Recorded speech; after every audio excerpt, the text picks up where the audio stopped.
This computer company, Comp Inc., sells products to businesses. When they started out, they used to sell only PCs, but over time their business expanded to include printers and other accessories, servers and networks, and service. Each of these products and the service is organized under a different function because that's the way the business evolved. As a new business evolved, at the time it seemed like a good idea to create a separate functional unit for that business. Over time though, as the organization grew bigger, it became more siloed. Each area had its own P&L or profit and loss accountability, so each optimized its own operations, sometimes at the expense of the whole organization. One time, a large retail business customer, RJR, wanted to buy some laptops for their new employees, install some servers and networks in their new building, and equip it with printers, scanners, and plotters. They had to talk to 3 different areas. Since Comp Inc. did not offer any services to help the customer evaluate, estimate, design, and configure all these computing needs, RJR was left to do the jobs themselves. The exercise was needlessly painful for RJR since that was not their expertise. They had to bring in outside consultants for help and advice. That helped, but also complicated things because these consultants came up with their own recommendation of vendors to go with. The process took close to 18 months to finally get right. RJR's management was not very happy and complained to Comp Inc.'s management. In response, Comp Inc.'s leadership decided to add one more functional unit, Professional Customer Care, or PCC, to interface with their customer.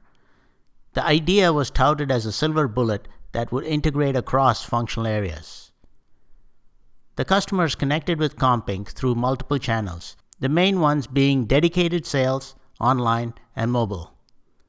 Through these channels, customers could purchase products, manage their relationship history, identify gaps, set and manage service calls, and do some other things.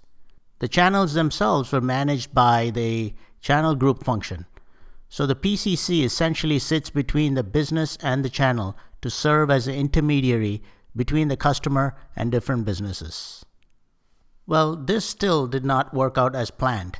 The experiences through the different channels were different because some changes to the sales channel that had more people was different from changes to the online channel, which was different from the changes to the mobile channel. There was no overarching channel strategy to identify and service customer requests through the most appropriate channel. This turned into a big failure. Comp Inc. got desperate. It launched a number of projects to address these problems, and executive leadership had promised to fund all these projects. Here's what the departments are looking at. The PC department plans to optimize their sales process. They're also going to bring in new machine learning technology to help customers configure individual PCs and laptops. They're also going to segment their customers and create standard configurations for the PCs that meets the need of those segments. The server and network and printer accessory areas is bringing in a new CRM, or a customer relationship management system, to build better relationships with their customers. Since they were formed later, they also have their own shared customer data. The services team is planning to enhance their service offerings to satisfy a broader customer need. They plan to collaborate with external product vendors who offer system management software, something that Comp Inc. does not offer today, though some of the vendor products overlap with Comp Inc.'s and they are competitors in that overlap. PCC has not been effective because while their role is to coordinate across different functional areas, those areas have not been willing to give up control. Hence, PCC finds itself putting together solutions based on what's available and not what should be available. The channel team plans to enable straight-through processing without manual intervention on their online or mobile channels. Will the consolidated outcome of all these projects be what the organization wants? Let's take a look at a few.